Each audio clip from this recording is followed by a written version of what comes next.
Wrestling is trash.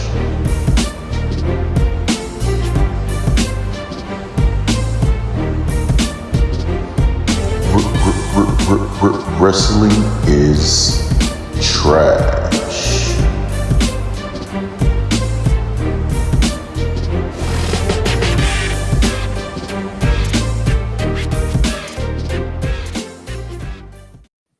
And welcome back to another episode of Wrestling is Trash, the podcast where we are very pet friendly here. Oh, yeah. We have our little doggos here that hang out right here next to us. We wanted to give our doggos some love real quick. My dog looking around like, what's going right on? into the camera. He's ready. He's like, bro, okay, I've made it. This is my show now. He knows how to look at his hard cam. But now he wants more. But welcome back, everyone. One of your co-hosts of Wrestling is Trash, Nick Anicelli, here to talk AEW Revolution and so much more. Before that, but then joining me as always, Trash Boy numero dos. You already know. How we doing? Louis Schmurder, Lou's Canada Podcasting, Lou from the BX, Dominican Lou, Louis Balboa. Your favorite podcaster's favorite podcaster, Trash Boy number 2. Here, after a long day of the bullshits, real life bullshits that we all go through every once in a while. I've been the past 2 days. So I had my storage unit.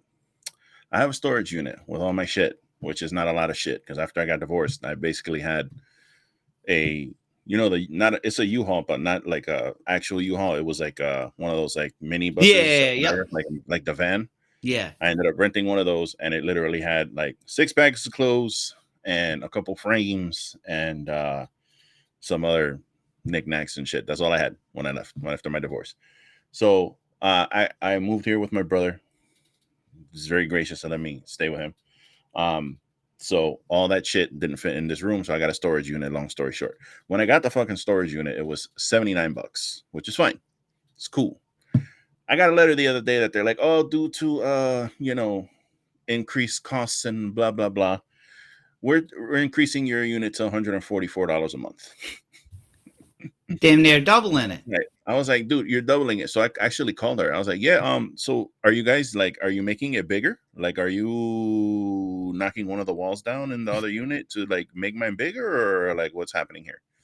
So I decided enough with the storage. So took all my shit out, emptied it out, closed it, threw away basically half of like everything I own because I had so much shit that it just like it don't even make sense to keep it anymore. Mm-hmm. It's just like, what am I gonna do with it? I have a lot of like sports memorabilia and like frames and Giants frames and all that shit. A couple of them cracked, and it was a fucking big mess. So whatever. Long story short, not that these people don't give a fuck about my storage unit. Like talk about wrestling already. I got it all in here. So I figured, I'll take Sunday. I'll start real early and I'll get it done by Sunday night. I saw on Instagram you putting in the work. Dude, I had to separate all the clothes and all the things, and I donated so I have like 4 garbage bags of clothes, a whole big box of sneakers that I just donated it all.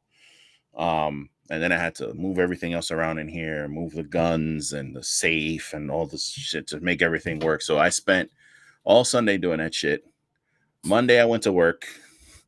I spent yesterday doing some of it, and I finished it today. So today I'm done with that while I was waiting for my car to get done because my car was in the shop. That's the other part of this whole life bullshit. And I'm not going to take forever on that. But basically, my car was at the mechanic for 6 hours, and they still don't know what's wrong with my car. So they recommended, just keep driving it, bro. And then if a light comes on, you bring it in and we'll go from there. So I'm like, okay, great. I'm just gonna keep driving my fucking car while it's herking and jerking. All right, cool. Well, we'll do that. So that was Lou from the BX's past couple days. Aside from that, everything's great. Everything's wonderful.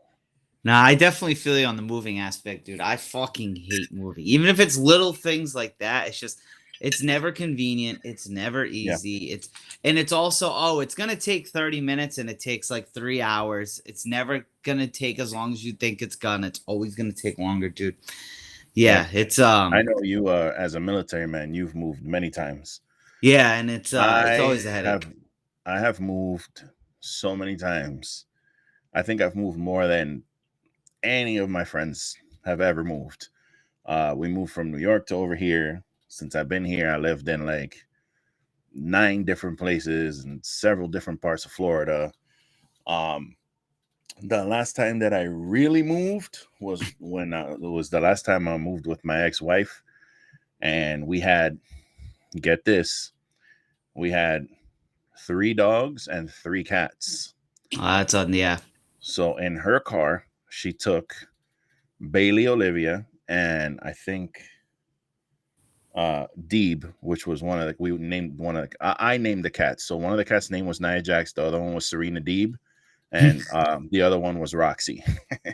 I love So it. anyway, she had Bailey the Chihuahua, Olivia the Westie, and Deeb, one of the cats. I had Roxy and I forget her fucking name. Not Deeb. I forgot a cat. Can you believe that? I forgot her name. Oh, Melon. We call her Melon. I had those 2 cats and Campbell, which was my big boy. Dude, the trip was like an hour and a half to get from where we were living to where we were moving.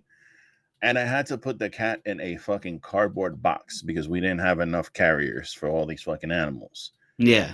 So I poked big holes so she could see and whatever. She could poke her head through it. Bro, this cat, the entire trip was, Oh God, no. but loud, bro.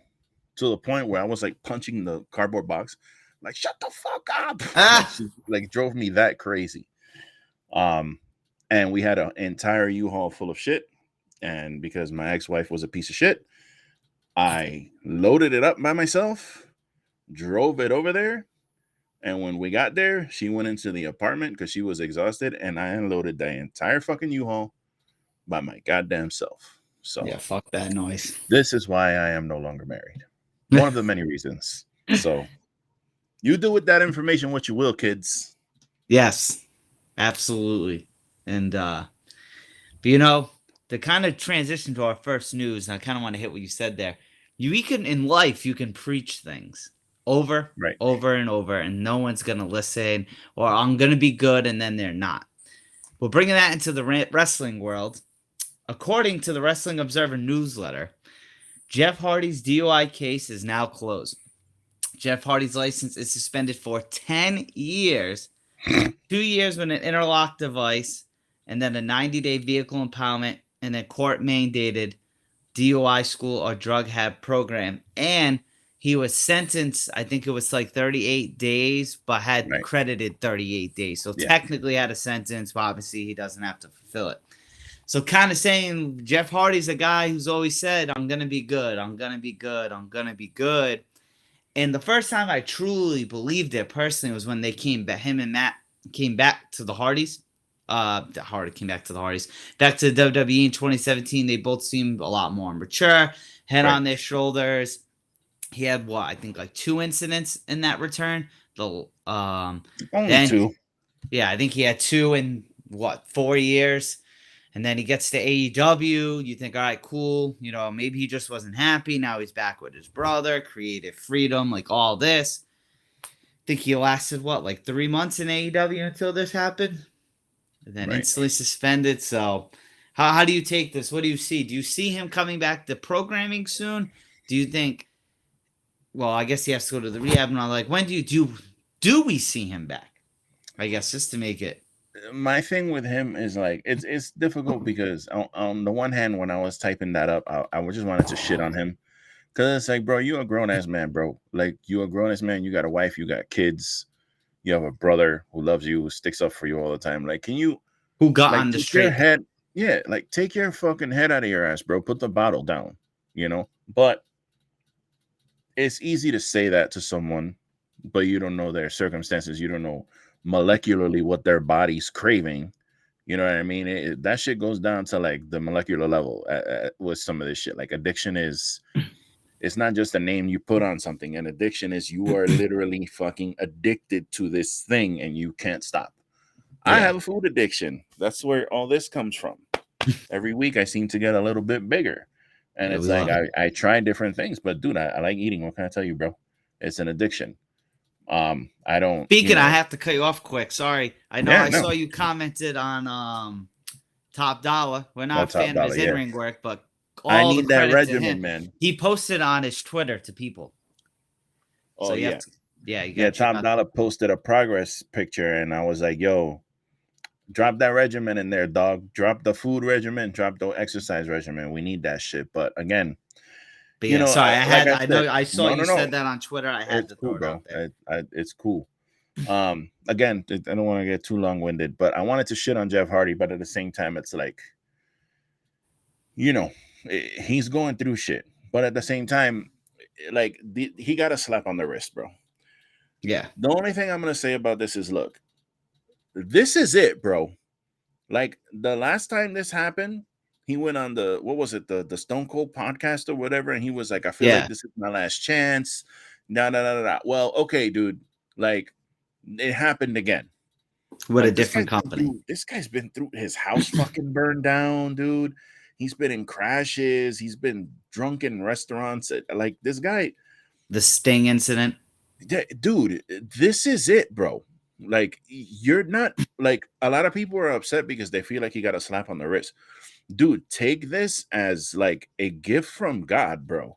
Whatever you believe in, dude, take this as like a damn, you know what, bro? Like that's it. No more. Like I'm done with it. I'm gonna go to rehab. I'm gonna go to the thing. I'm gonna do the treatment. I'm gonna do whatever it is I have to do to get healthy. Fucking forget about wrestling, bro. Olvídate eso. Don't even fucking worry about that right now. Just go do your thing, get healthy, get on that Chris Jericho program, get a six-pack, heal your back and all that shit. And then, we'll talk in a year from now. We can talk, bro, because he needs to get right, bro. This can't keep happening.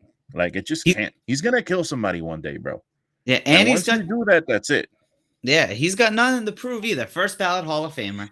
And then even the big thing is him and Matt before AEW started, like, we want to fight the Bucks on a big stage.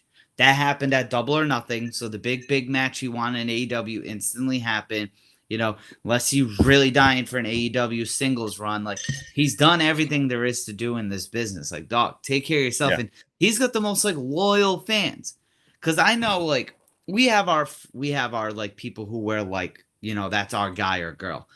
He's had so many of these and he still gets that pop every time he comes out. And the support, like he might have the best fan support, maybe besides like Rey Mysterio in like this 20-year span. Like that, always a face, always over, even with the fuck ups. Now Rey Mysterio obviously doesn't have that problem, but it's still like, yo, we love you, dude. Like we fucking love you. So it's like, yeah, dude. And you set with that, you're setting an example for people. Like, come on, man. Like, you know what I mean? Just when you think he's doing good, it happens too. Because the past three, the last one, AEW, he's doing great. Him and Matt, maybe going to win tag titles there. You know what I mean? They were showing that route. Then he gets in trouble. Time for that, the whole WWE thing. Obviously, he was going to lose, but he was scheduled to have the next program with Roman. Right? Not going to win, but still that's the best spot to be in. Currently in that company, that is the best spot to have is against him. Then years before that, he was supposed to win Money in the Bank at WrestleMania, got in trouble, ended up getting fired. So it's like, dude, just when you're like there, you fuck it up. I wonder if it's like I don't know. Like you said, he's going through his own shit. Yeah. You know what I mean? So you feel for him in that way. I personally do. Yeah. But eventually, like you said, it's enough's enough. Yeah, man, and it's almost like that daredevil persona that he has. Mm-hmm. It's like applies to real life because he's just like dancing on that wire, bro, of like, all right, just one more time, one more drink, one more, and it's like, bro, you're getting lifeline after lifeline. Eventually, dude, that shit's gonna get pulled out, man, and nobody wants to see that, bro. So just get right, bro. Yeah, I think that's all we can say. Is for Jeff to get right. And then moving on to our next thing that we have could be right. Looking at the note, I think it'd be right for business and right for my eyes to see. According to Mike Johnson, the PW Insider, they reported that Mercedes Moné does not want a long-term deal with AEW. but she has the option to appear at the AEW New Japan Pro Wrestling Forbidden Door if she chooses to. Now, I 1,000% think she needs to be there. I also 1,000% support her not signing a long contract deal with anyone. Anyone. You know what I mean? Like, and she probably doesn't want to because happiness, right? Like, hey, like, maybe I'm going to get, like, the anxiety of performing. Like, shit, we've heard Brock Lesnar say it. Like, this is a very anxiety-driven job from performing. So, like, and she's been very vocal about, like, God forbid, say that happens again, and she's stuck in these deals, you know what I mean? Right. So, from the health aspect, I like it. Business aspect, I like it. But, man, I can't. I want to see that crossover. Yeah. I would love to see that. This is the best of both worlds, bro. Yes. I don't need her in AEW full time because right now that women's division is already a mess. You already have too many people who need the belt, and booking that is a nightmare right now. We'll get into that later. You add Mercedes to that. What the fuck are you gonna do? You have to put the belt on her. She's like forever. That's a draw. Obviously, she's a draw. So I don't need her in AEW full time. But bro, the Forbidden Door, Mercedes Moné versus Jamie Hayter, title for title, champion versus champion. You put her in there against Serena Deeb. You put her in there against Sheeta. You put her in there against fucking Britt Baker. Do even Jade for like a big match, kind of. Jade, dude, come on, man. That's a money. And who better to end the 50-win streak of Jade? You know what I'm saying? So I'm all about that, bro. Please, I gotta have this Forbidden. Do you already know Forbidden Door for me was my pay-per-view last year of the year?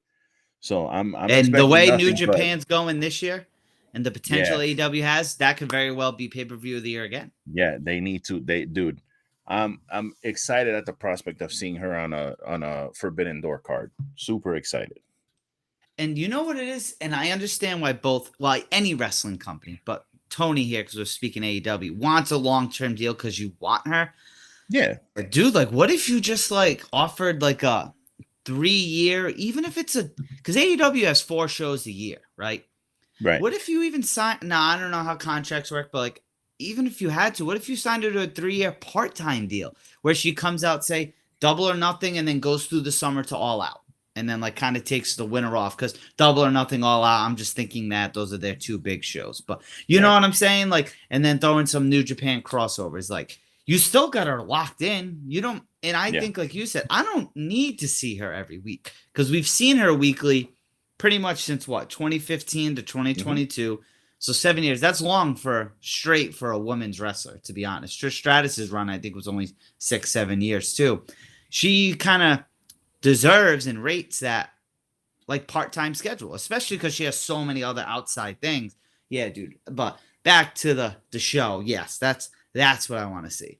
Even if they did it as a surprise, like even if it's not an advertised match, right? And she just shows up like how she debuted, just knowing that she's at the Forbidden Door pay-per-view. That's huge. Huge, huge, huge.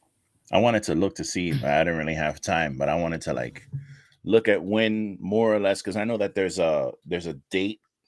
For June 24th is what I read last week, I believe. I can fact check very quickly. Yeah, I wanted to do a little research to see kind of like June 24th. Where they're gonna be, more or less, like if they're gonna be anywhere near San Jose that week of that show or whatever. Because I was kind of already like doing the fantasy thing, like, yo, Monet, she could show up like on a Dynamite. Just because right before that pay-per-view, they're gonna have talent showing up to, you know what I'm saying? Yeah. She could show up on a Dynamite and just get it, build up the hype. That's gonna be fucking crazy, bro. If you call yourself a wrestling fan, you're not excited about that shit, man. I don't know what to tell you, bro. Because she's exciting, bro. It was. Oh, sorry. Continue. No. I'm just saying, she's money, bro. That's her. This is literally her name. Like I just love her, bro. I just super excited about seeing her. Yeah, I think. So it was in Chicago last year, and AEW is very big on Chicago. So I could see them going back to Chicago, which I think is always smart. A lot of people say AEW runs Chicago too much, but they sell out every time they go. Why would I not keep going? Yeah, and Chicago, I think everyone could agree, is just the best wrestling. You know what I mean? Like in the States, you think Chicago, you think Brooklyn, you think Philly. Like those are like the three that stand out to me. And then Yeah. like Canada always does pretty good. They're not the United States, but they do go there more than like the UK.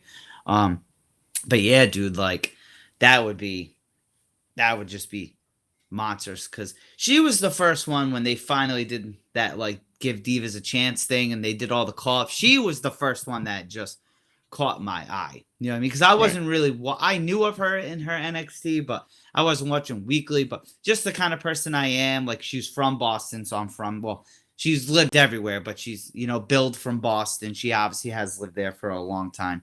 And then, like, she's into, like, hip-hop rap. Like, that's her character. That's my favorite type of music. That attracts me. Right. So it's like, I feel that's who I always got to be loyal to. Like, I feel besides Trish, that's my number one loyal person. It's Sasha. Well, Mercedes. Yeah, she when I found out she just loves Eddie Guerrero, I was like, oh, dude, yeah. that's right there, bro. When she modeled her a couple moves after him and shit, she does Frog Splash, she does Three Amigos. Like, I know a lot of people do that shit too, but she was early with that shit. Like, this is 2015, 2016. She was already like, that's my hero. That's this and Tribute that. So gear. like, okay. All that shit. Yep. I was already attracted to, not like that, but I mean, like, I was like paying attention to her and shit. So, dude, give it to me all day. Give it to me all day. Yeah. Put her on that damn card. Her and Jamie Hayter, bro. Oh my god. Potential women's match of the year. Oh, honestly. I need that, bro. Yeah. And then to move on. So I got a question for you. We've seen this question online, and it has to do with Ring of Honor, which they just completed their first set of tapings, which I heard were success. I tried not to look at spoilers because it's on YouTube. I heard a couple of things. Nothing like super, super duper crazy. Some cool shit that I saw, but I want to watch, But so my question for you, and like I've been seeing, with Ring of Honor moving to its own platform, so Honor Club, YouTube, right? Do you think we officially see less Ring of Honor talent? You know what I mean? Obviously, they're all under the same umbrella, but the exclusive Ring of Honor talent on AEW programming less? And do you think it's a good or a bad thing if we do see him less? I think as far as Claudio and like Wheeler, no. I think you're still going to see them a lot because they're, Blackpool Combat Club, they're always involved in major storylines and shit. But like Athena, I haven't seen Athena. I don't watch Darker and Elevation anymore, so I know she's been wrestling on there. I haven't seen her in a minute. I'm sure we're going to be seeing a lot of her on this show. We should be. She's the women's fucking champion. The trios titles. Yeah, and once Joe's done with this pay-per-view, we'll probably see a little less of him. He'll probably be more focused on Ring of Honor. And it's like, at first I thought it should be that way. We shouldn't see these people. I don't want to see those titles on AEW. I don't want to see them. Get them out of here. That's it. Focus on your show's titles. But at the same time, the ROH show is a very niche product. It's not going to be on TV. You know what I mean? People got to sign up and pay for that to watch that. Yeah. And I know a lot of people are going to use nefarious ways to watch it, but there will be people who sign up for it, but it's not going to be anywhere near the amount of people who are watching Dynamite. So do you like keep these people off your main show, or do you put them, you know what I'm saying? So I'm not sure, man. I think we'll just like the people like Joe and Athena, I think we'll probably see less, but I think we're still going to be seeing Claudio and Wheeler like a lot, bro, unless they drop the titles to other people so that they can kind of bring these guys back to Dynamite and kind of have your own little ROH roster. Yeah, I was gonna say, like, having like your big champs, like even her, Athena, or like Claudio, like having them on your TV show to promote it. Not maybe every week, but hey, this is our guy. You can go check him out or her out on this. So I think it's a good thing, and it's just, I think what it is now is there's just going to be more opportunity for talent to develop because now you got Dark Elevation, you got Dynamite, you got Rampage, you got Ring of Honor, the house shows they're doing or going to be doing. Yeah. You know what I mean? So like they got their own factory going, which is good. Like a lot of talent. Because I don't know how they're gonna do it. Like, are they gonna? Obviously, it seems like people start on Dark and Dark Elevation. Are they gonna shoot those people up to TV or to like Rampage, or are they gonna move them over to like ROH? They'll probably split both. But I'm intrigued to see where it goes, but I've heard nothing but positive comments from these first tapings. So That's cool. I gotta check that out. I definitely want to yeah, watch that. yeah. See Some what it's things, like. like I said, I tried to stay away as much as I could when I heard like what matches and what talent would be there, because I'm gonna do my best to watch. As we say all the time, there's so much fucking wrestling. Yeah. But I'm gonna try to do my best to watch it from the beginning, kind of thing, and try not to be spoiled, you know. Yeah, I just hope it feels different. Like, I know Yeah, they do a good job with the pay-per-views that they do, because at first I was kind of worried that it was gonna be like AEW light, you know what I mean? But they do a real good job with the shows, like the pay-per-views, where it looks and feels like old ROH. yeah. So I'm hoping that they do the same with the pay-per-view. Nick, I wanted to ask your opinion on something, because I just realized that as I was talking. We're talking about AEW and Dynamite and shit. So I told you, but I haven't told them. Dynamite's coming here on April 26th, literally 4 minutes from my house. Okay, it's right here, FLA Arena. So quick side story. I'm going to that's where the Florida Panthers play. It's a hockey team. Okay, yeah. I'm going there this Thursday to watch a Panthers game, because it's Star Wars night. My brother works for this. I don't want to say where he works, but he works for this company, and he met the owner of this, who owns the Skybox. Oh fuck yes, you're gonna go to a box. That's awesome. Yeah, so we're gonna be sitting in the motherfucking suite in the box to watch this Panthers game. So I got tickets for Dynamite. Now I'm sitting in section 1, row D, which is very close to the ring, close to the railing. What I was thinking was, because this dude is like, he's willing to give tickets to my brother and the people in his company, because they bring a lot of business. This dude owns like 6 pizza shops or some shit. What I was thinking was, should I call in that favor to see if he has any hookups for the AEW show when it comes with his suite? But then the thing is, I don't know if it's better for me to keep my close seat or be sitting up in the motherfucking skybox. Like, I don't know. I'm going to see when I go Thursday to see if it's better. But I'm like, yo, if I could get that favor called in, should I do it, bro? And then return my tickets? My thought is, because the skyboxes are cool, for those who haven't sat in like the suite skybox, I've done it a couple of times for like different sporting events. You get like fresh food there. You know, they have couches. Sometimes they have like, the ones I've been in have couches with the TV on, with the game you're watching. So if like, man, I don't feel like sitting out there, I can watch it on a couch.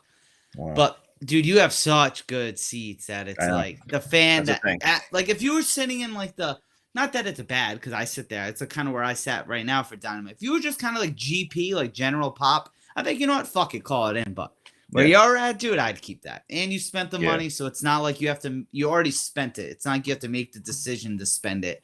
Right. I personally would keep your seats. Yeah, that's what I was thinking. I just pray you're not next to a smelly fan.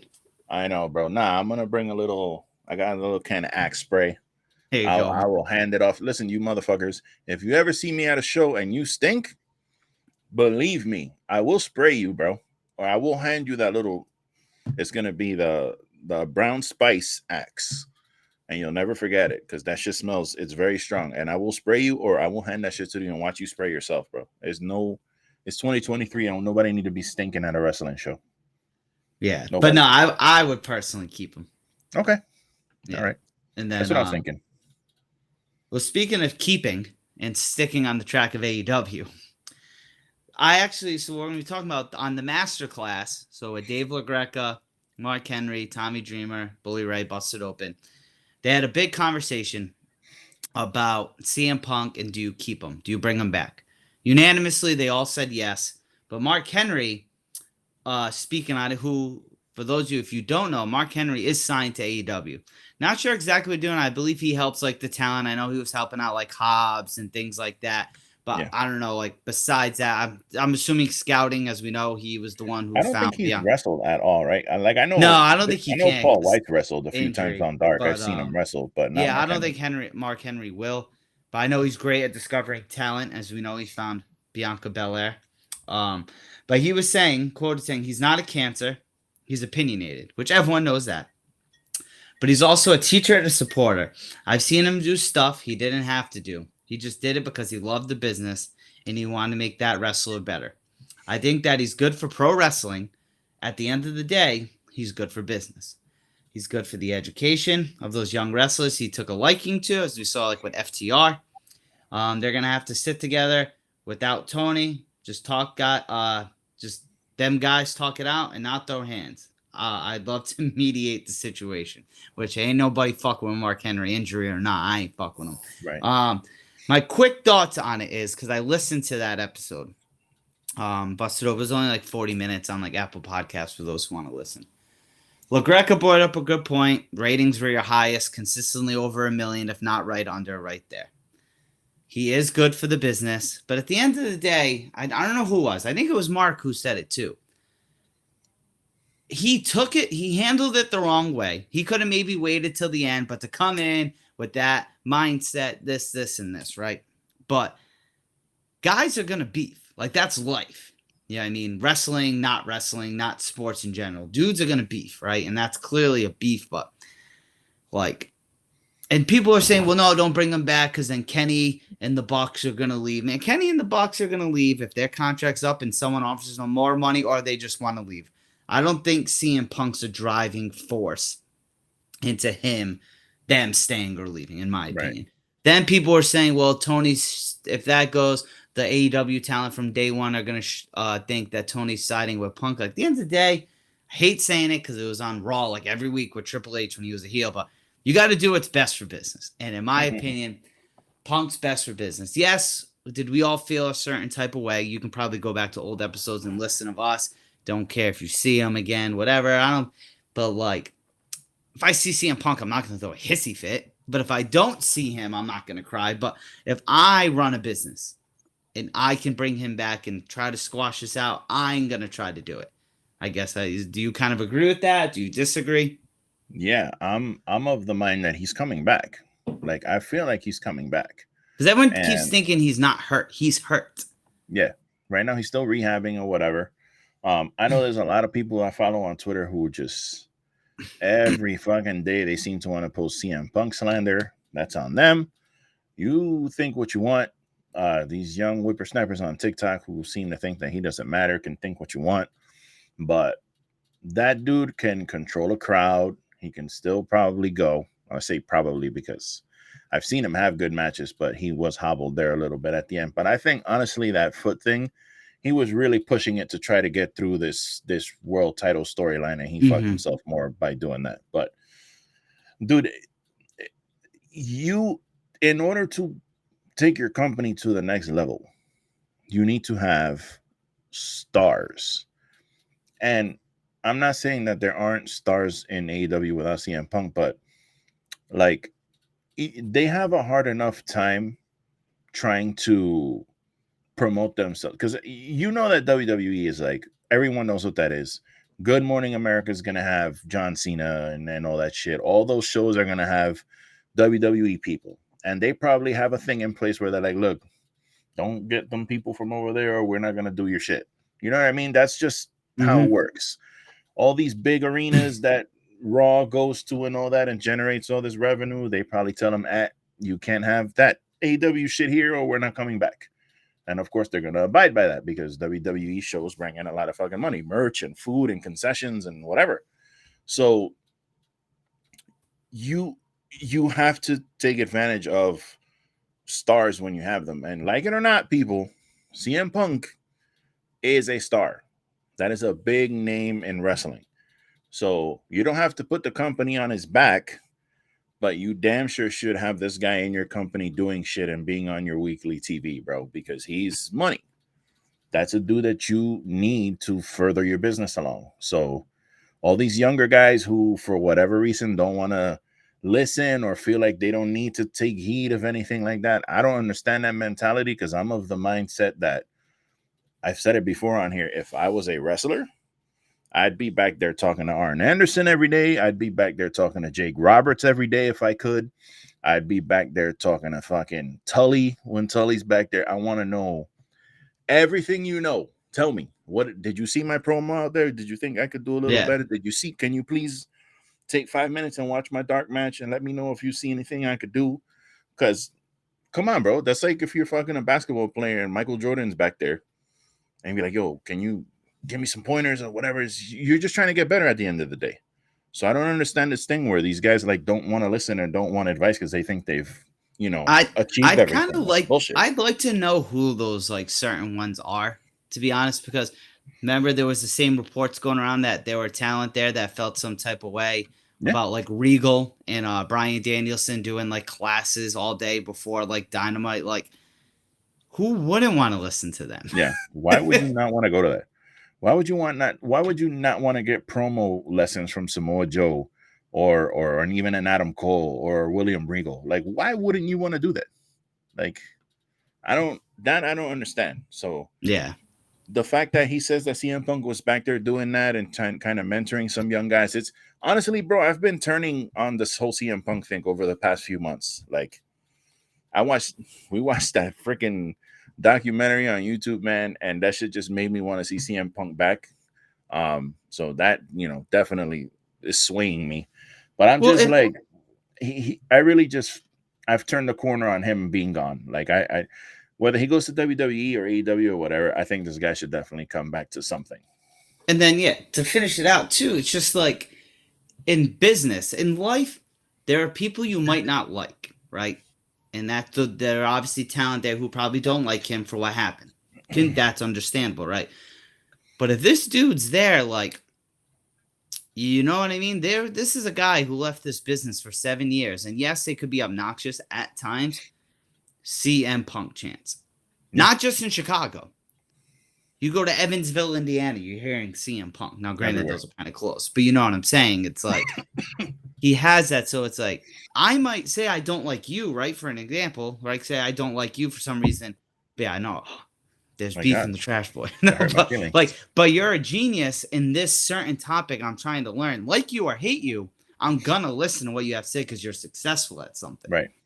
And it's like, most of the people listening to this, you have a job or you go to school or you're around other people. Do you like everybody you work with? Do you like everybody you go to school with or train with? You probably don't. There's probably a few people you just don't care for. I know there's people at my job that I don't like, you know what I'm saying? But guess what? We work in the same place. And when that same place is trying to achieve a certain goal and we're all working to get to that goal, that's life. You don't have to like everybody you work with, bro. I think a lot of us, to include you and I in this, I'd like to include us in it. The reason we might have felt some type of way towards CM Punk in the beginning is because, one, how it was presented and how it was handled. Now that the dust is settled, you know what I mean? Because originally it kind of came off like, not initially, but so it made it seem like, hey, Tony's signing with the, as we've said on here, the shiny new toy versus the OGs, and Big Us as kind of like just like loyal friends and stuff like that. We're like, well, nah, fuck him, man. You know what I mean? But it's a simple, and it's nuts because what I'm intrigued, you should listen to the episode. Like I said, it's only 40 minutes, quick podcast on Apple, but Tony obviously listens. Tony obviously listens to Busted Open. You know what I mean? He's on the show, I think, right? Every Wednesday. He'd be on there, He's not, if he's not every Wednesday, a good amount. So, like, he probably listens. You know what I mean? So, now, granted, I'm Tony Khan. I'm a billionaire, all this shit, right? I own the company, so it's my call. But, and I'm not even excluding Dave LaGreca from this, because this dude studied the business forever. Probably one of the most respected outside non-wrestlers in this business, right? And then you got Bully Ray. Say what you want about him. Creative guy, knows the business.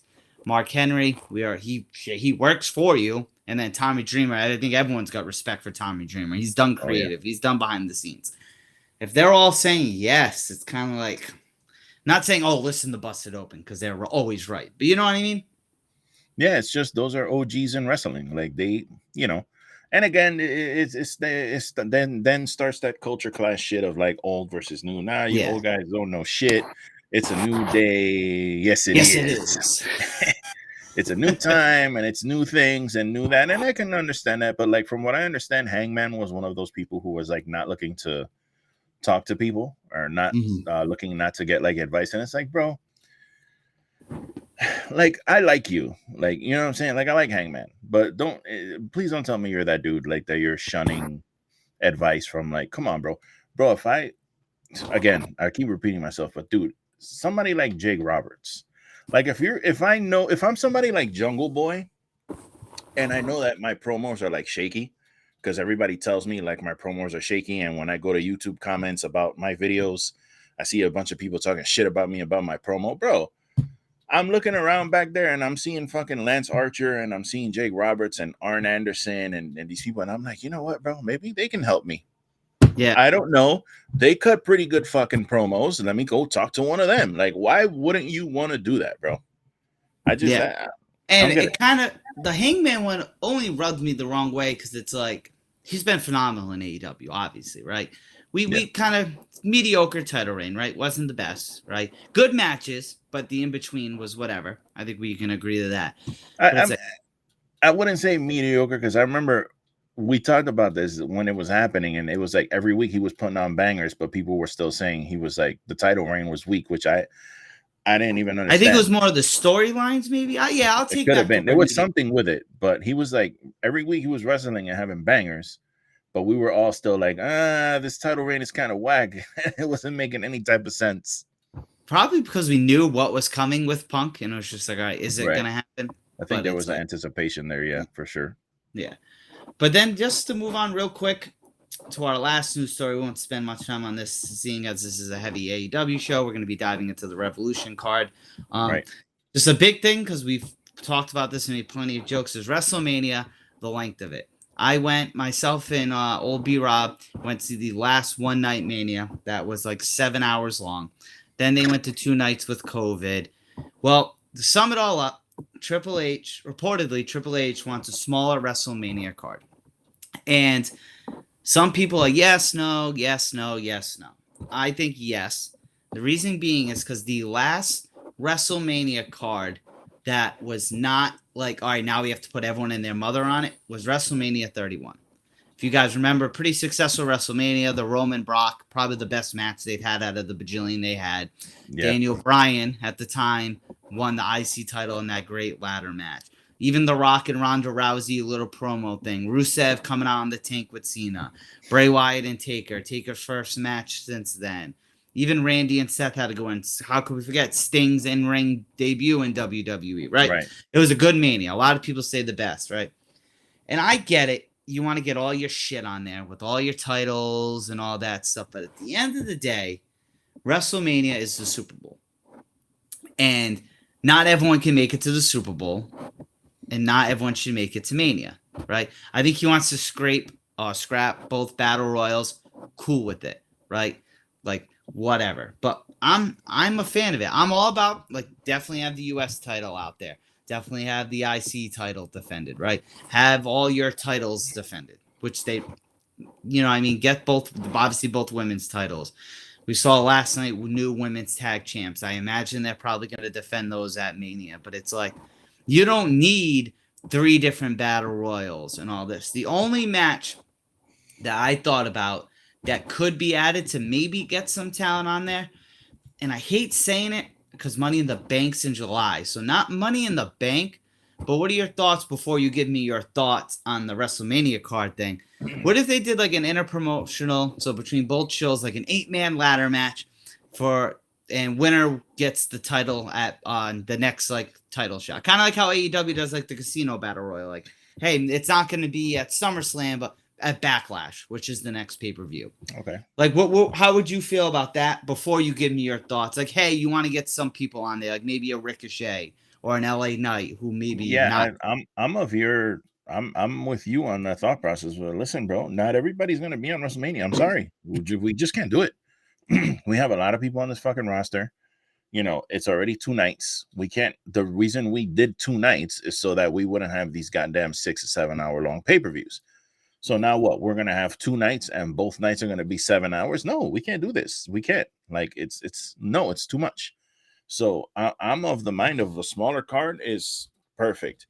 I like the idea of every title being challenged for on the shows, but then it's like, I don't even know if you can do that because you do have your grudge matches and stuff like that you've been. And then their celebrity matches because they always do the celebrity ones. Yeah, so it's hard, man. It's hard to book a WrestleMania and you're going to hurt some people's feelings, bro. Hey, sorry, Ricochet. Sorry, Chad Gable. Sorry, all these mid card guys who think that they're gonna be in the battle royal and have a moment for WrestleMania. No, bro, you're not all gonna have one, bro. It's not gonna happen.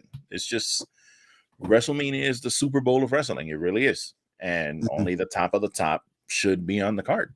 And I'm with them lowering, making it shorter. It doesn't have to be 5 matches, you know what I'm saying? But definitely we can't have like these 8-9 match cards. We can't, bro. It's 18 matches, man. You know what I mean? Yeah. And then the pre-show is like 2 matches on the pre-show. It's like, dude, I can't be watching WrestleMania from 4:00 in the afternoon to midnight, bro. I can't do it.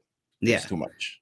Yeah. So hopefully Triple H does the right thing, because then it's like, this is my mentality. And I don't say this just to say this, but it's like, there are probably certain individuals who aren't happy with being in the Battle Royal every year, right?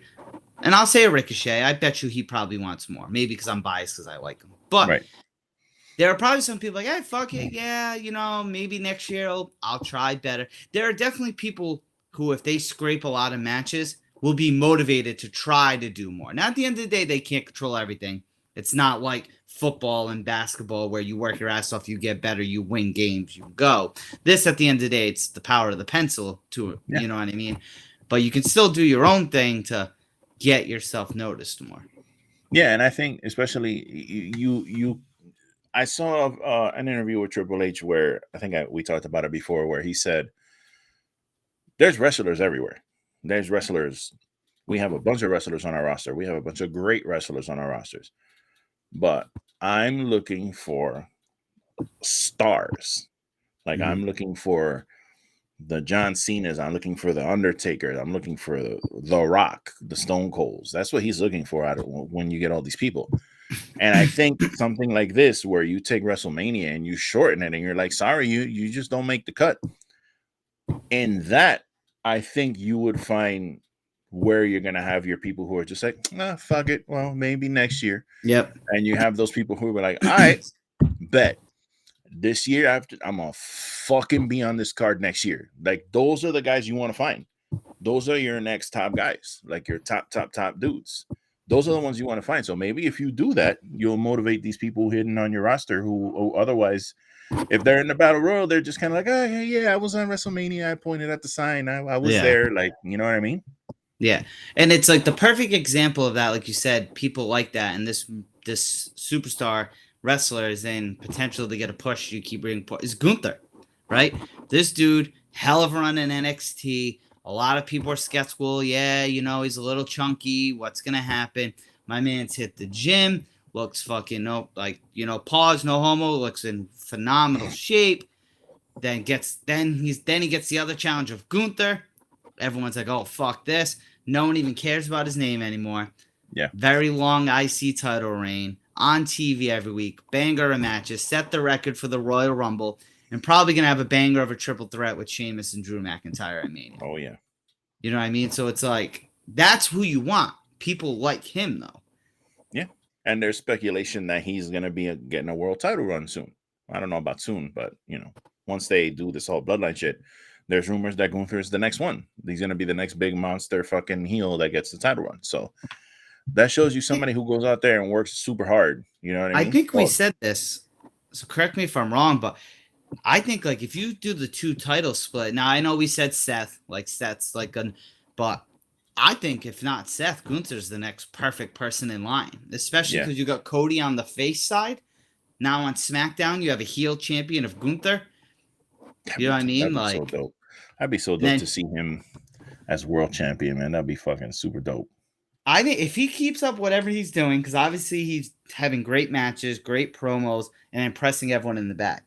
If he keeps that up, I can't see him not being one. You know what I mean? I agree. I had to beat my dog because she's eating her foot.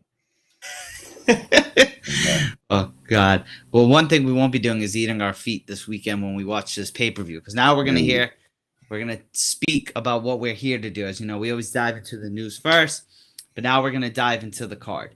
Now, before we dive into the card, it's not set, right? We still have Dynamite as of this recording. There's still the Go Home episode tomorrow, and then even Rampage. They do set things up on Rampage. But so some potential matchups we won't be speaking about because they don't have them, but are speculated. Jungle Boy with a grudge match with Christian Cage. Right. I think we'd like that, honestly.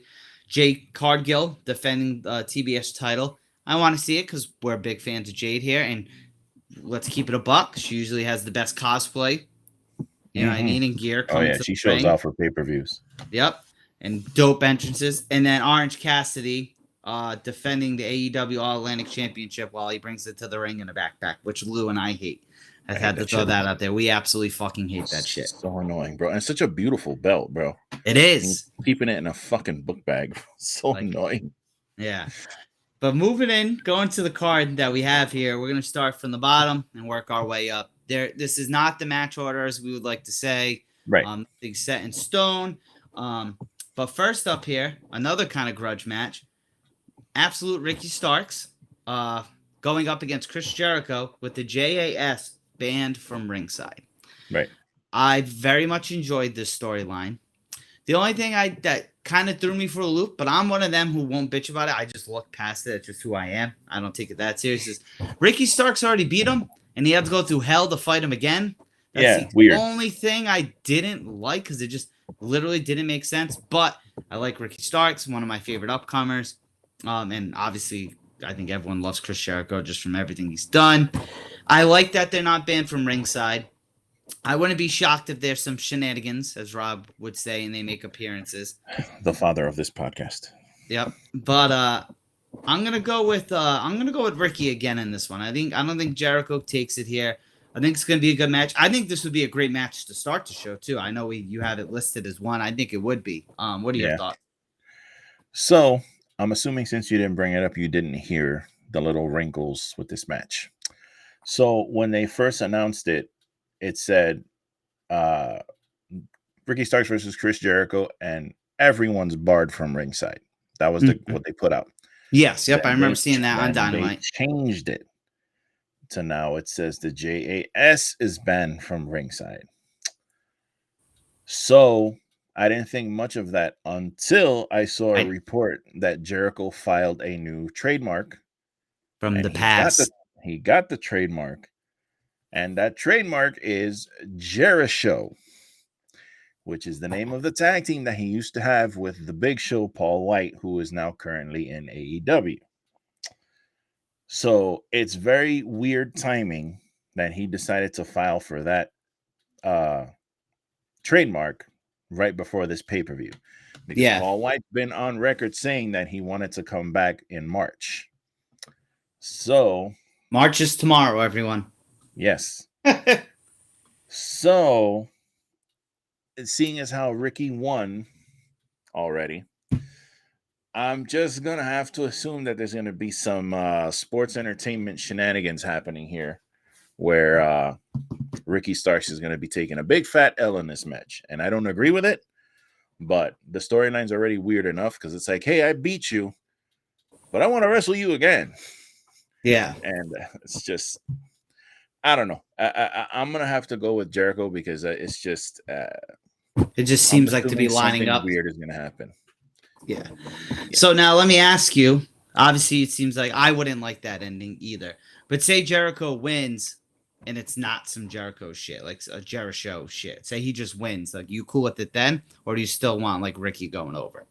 I mean, if they're gonna have this, the thing is that this is the pay-per-view, so you would think this is the blow-off match.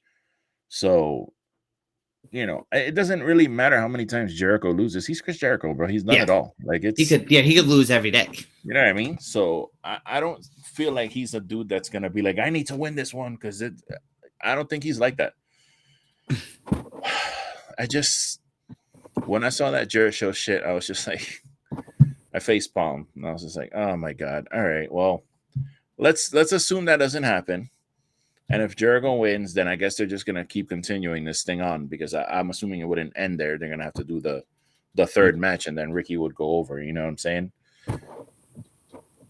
That's where I'm like, all I know about this match is that I don't feel Ricky's winning. Okay. I just don't.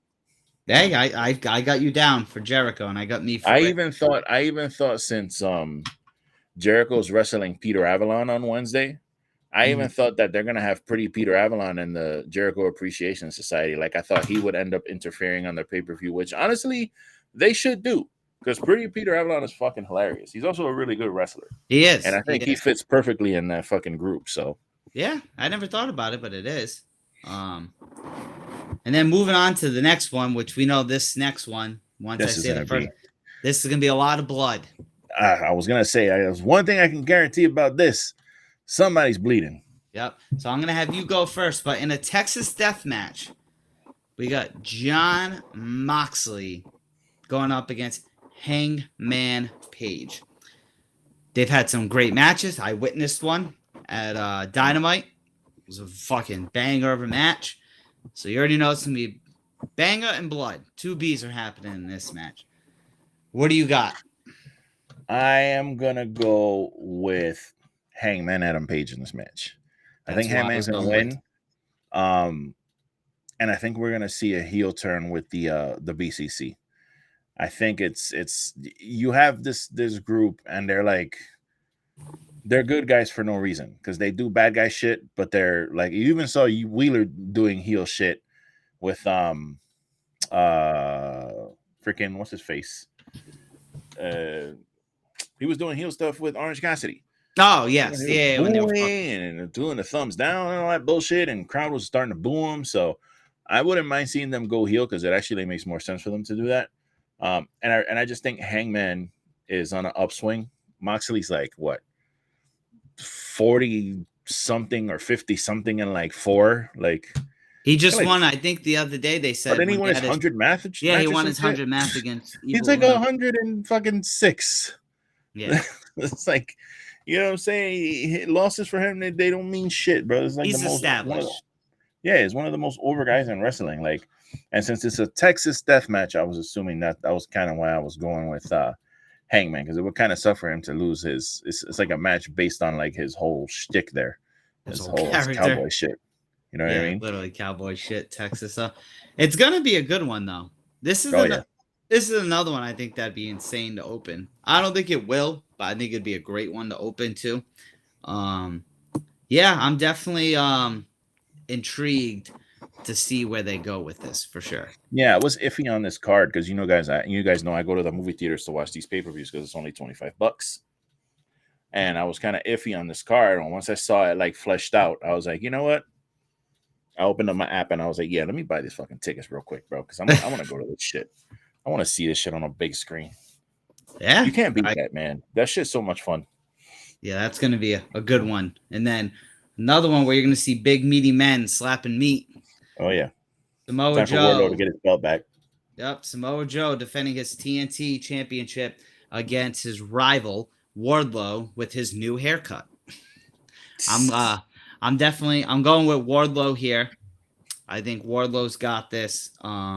Simply because, like we were saying earlier with the ROH stuff, I think Joe's going to be involved in ROH a lot more. One, because he's the champ there, and two, I could see him doing like a behind the scenes role with it as well. I kind of think in a way Wardlow needs it too. Because I get it, it's only like a man bun that's gone, but now it can be a whole new character. So let's see. Yeah, he put this whole thing with his father, and this, like, you're gonna lose the match after all that, bro? I don't think so. No, yeah, I think. So I think Wardlow takes. This is essentially the grudge match, isn't it, or no? Yeah.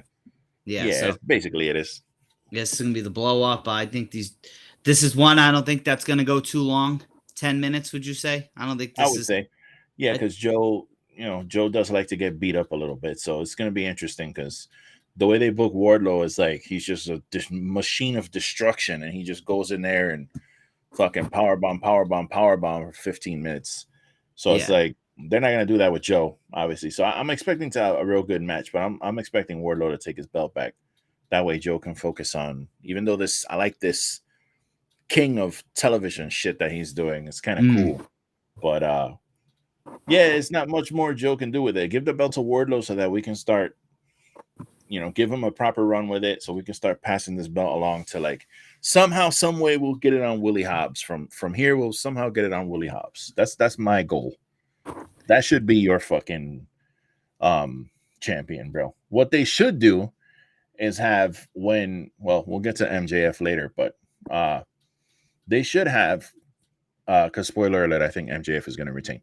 They should have whenever Wardlow have a bunch of matches, but they should revisit that shit with him and MJF because they just kind of like they blew it off and that was it. Like he powerbombed him 18 times, took the title, and that was it. Like, and then all this stupid drama with the MJF beef kind of overshadowed it sadly too. You know what I mean? So they should revisit that, and then that way you get Wardlow elevated into your world title picture where he belongs, and you can transfer that belt to your other people. So yeah, and then next, the match I'm most looking forward to, I think is actually going to be match of the night.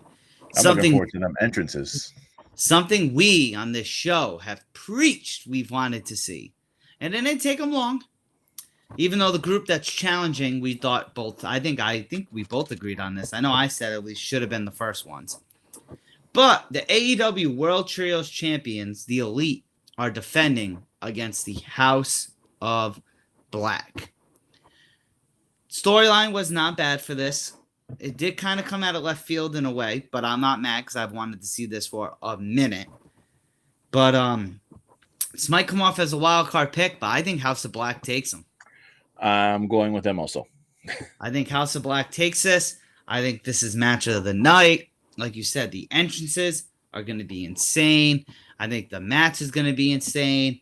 I don't think we have yet because I know Kenny was having some visa issues, but Malachi Black's just one of my favorites of the past few years. Excited to maybe see a potential stare down between him and Kenny in the ring, like during the match. I think that'd be a dope spot. I hope the way this match starts off is, or even if it's not, like just the six of them just staring down. Yeah, I'm a sucker for the stare down, honestly. I am. I'm a mark for it. But yeah, dude, I think this is gonna slap. Yeah, fucking Malachi Black, bro. I want to see fucking Kenny Omega wrestling Buddy Matthews, bro. Buddy Matthews is fucking tremendous, dude. That is a tremendous wrestler, bro. His shit, he's like Pac. His shit is snappy as fuck. He's like snap, snap, snap, snap, snap. So him and Kenny together, that will be phenomenal. I think that will be much better set of matches than him and Malachi Black. I'm sure him and Malachi will have good matches, but Malachi's more the striking and shit.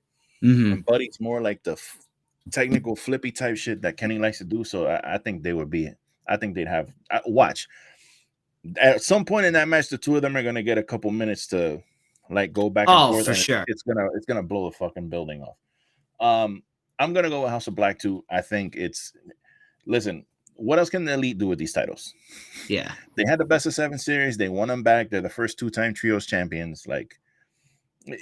What else are you gonna do, bro? Give them to the House of Black. Go back to your tag team shit. Let Kenny go back to singles, and let's go. The company actually needs Kenny to be back in the world title mix. Like they really do. Yeah, like Kenny and MJF. I'm here for it. Let's go. Let's go. Here for it. I'll be honest, because I'm not usually negative. This is one I'm not really looking forward to. I just got to keep it a buck. But I think it's still going to be a good match. I do. This is something I'm not looking forward to, but then when I watch it, I probably will enjoy it. The AEW World Tag Team Championship, the Guns, are defending against the Acclaimed. And then Jay Lethal and Jeff Jarrett. And then a team that will be determined tomorrow night on Dynamite. Who do you think that team's going to be? I'm hoping it's FTR. But I don't see how they're going to, like... Why would they do that on TV?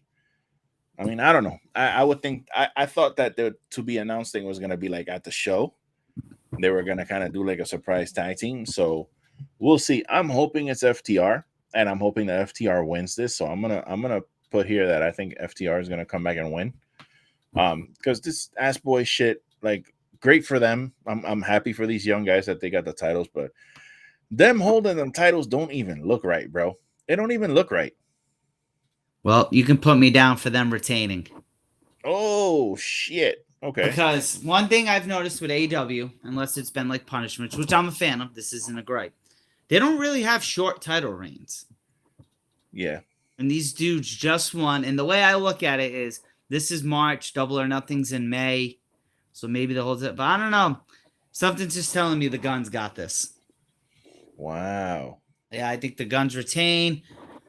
Just the heel aspect of it. Like I said, I'm not looking forward to it too much because, oh man, I'm not the biggest fan of Jay Lethal and Jeff Jarrett together. Like I'm just not. Yeah. Great heels, definitely great heels. Not a fan of the Guns either. Honestly, like I said, good for you. Dad's there. You won the titles. Like for real, it's awesome. But this obviously, I love the Acclaim. Everybody loves the Acclaimed.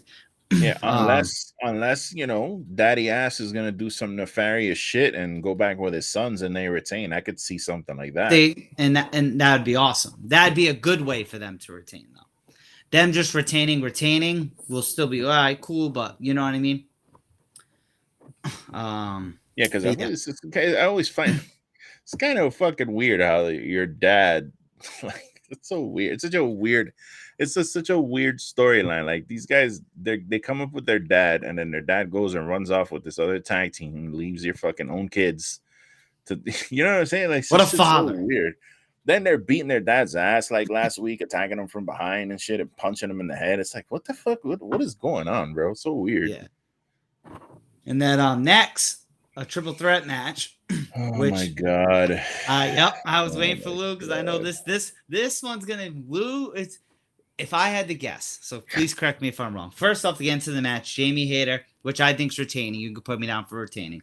Okay, Jamie Hayter is defending against Saraya and Ruby Soho. 3 phenomenal talent. This title cannot come off of Jamie yet. To be honest, it can't go on Saraya yet. If Ruby somehow won, I'd still be a little pissed because I really love Jamie. But it's like, all right, cool. Okay, cool. You got your run in a way. But to me, it's Jamie or nothing. But I'm picturing you watching this in the theater.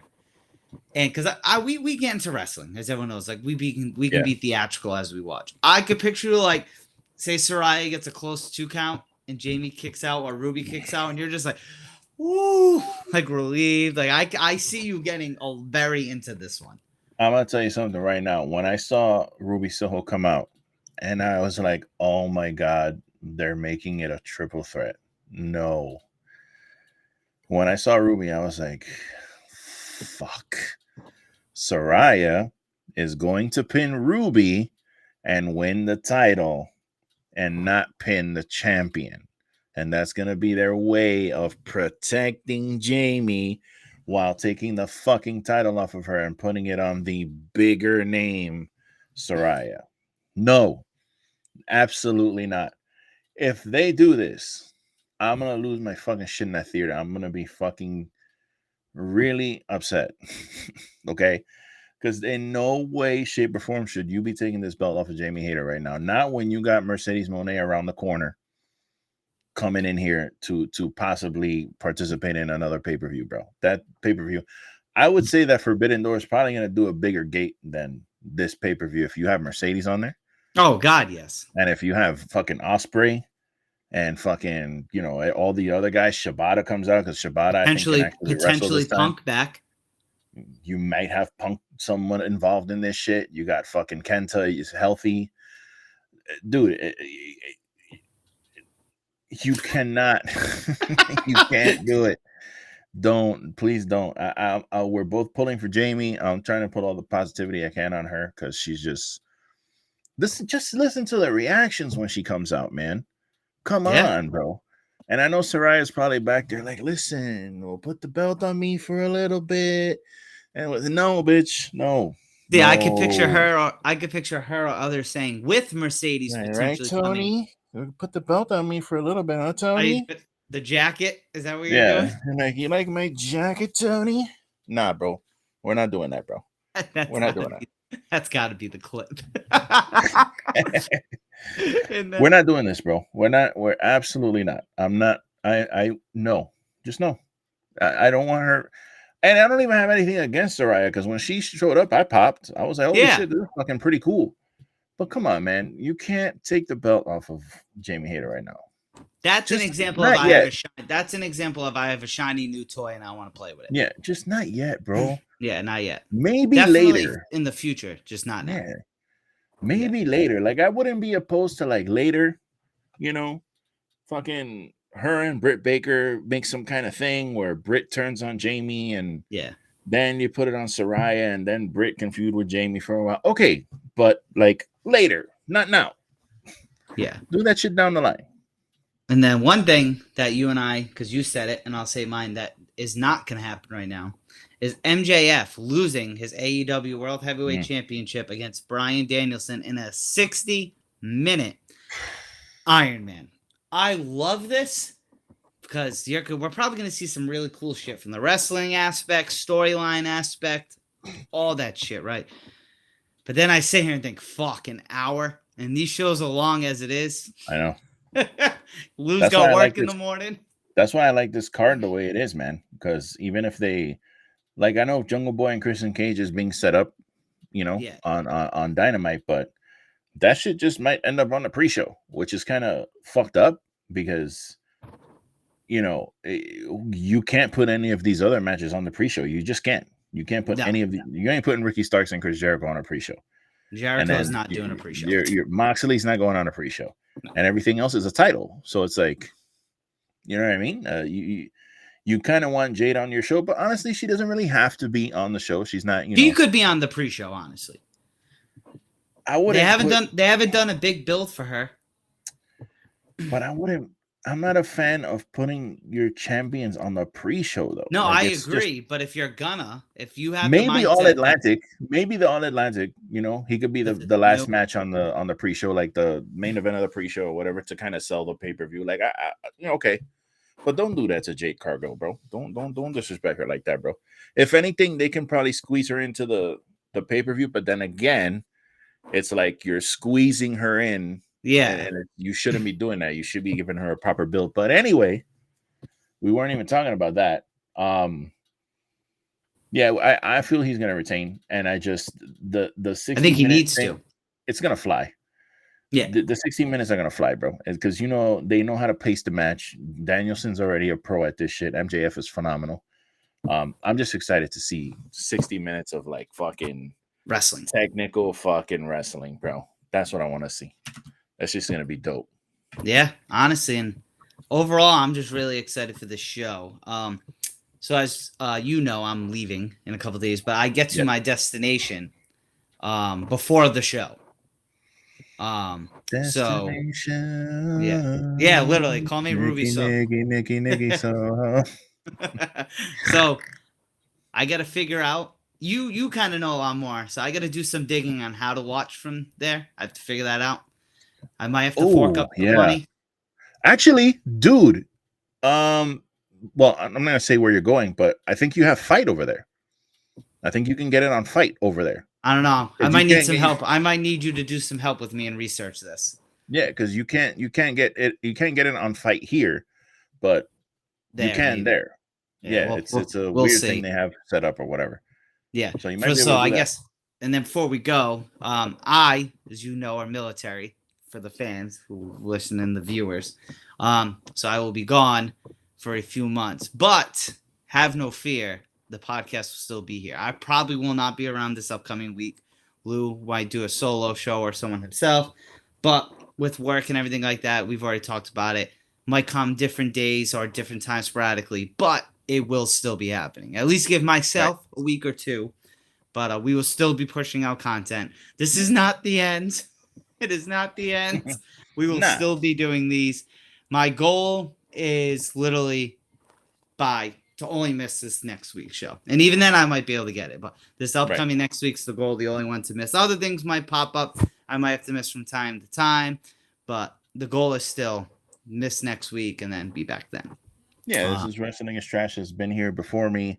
It'll be here after me. It's its own entity at this point. It's alive and pushing forward. So every Tuesday, we are going to get the show out there. And we enjoy it. That's why we were talking offline. We heavily enjoy this. To me, I'll tell you how it is. It's a de-stressor. You know what I mean? We all go through the life's bullshit. So as we've said on the show, we've all been watching wrestling for years. So to sit here and talk to literally one other person just for an hour and 15 minutes on wrestling, it's like a highlight in a way. You know what I mean? It's like, we bullshit. And it's like, we don't worry about anything else but that. As you know, we don't bring anything up crazy. So yeah, thank you guys for listening. But back to it.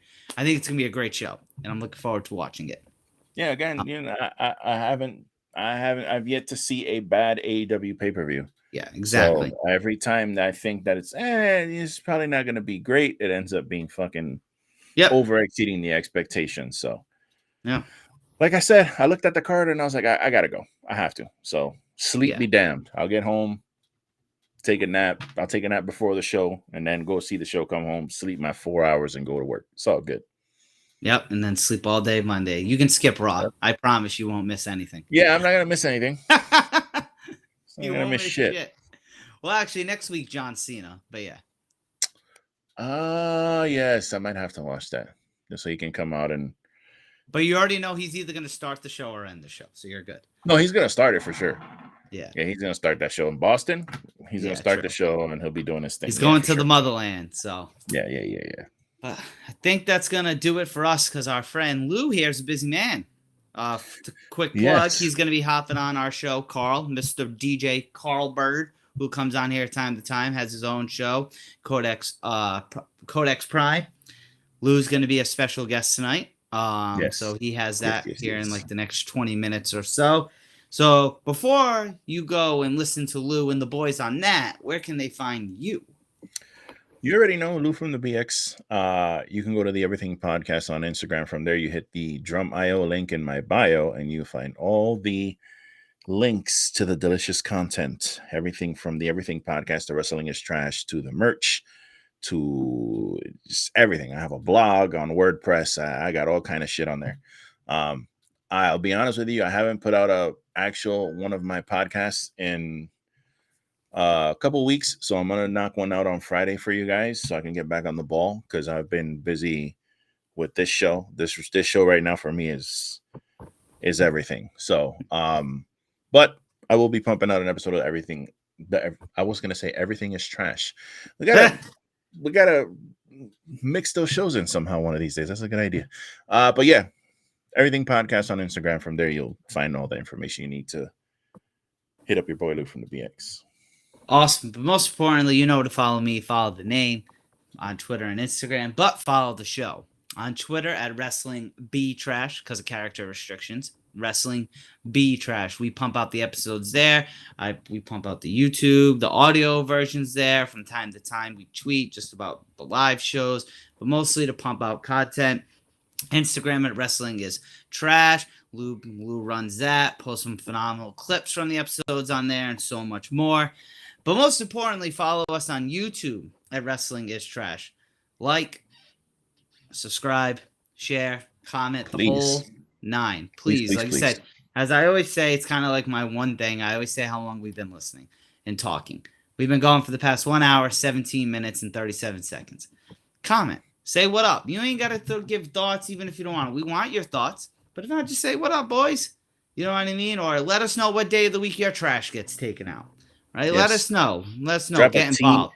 Drop a T in the comments for your trash boys. Yeah, drop a T something. All right, everyone. That's going to do it for us. Enjoy the rest of your week of the wrestles. Dynamite tomorrow. Revolution Saturday. And I forgot Rampage Friday. Hope you guys enjoy it because we'll be enjoying it. We bid you all a farewell. Happy wrestling.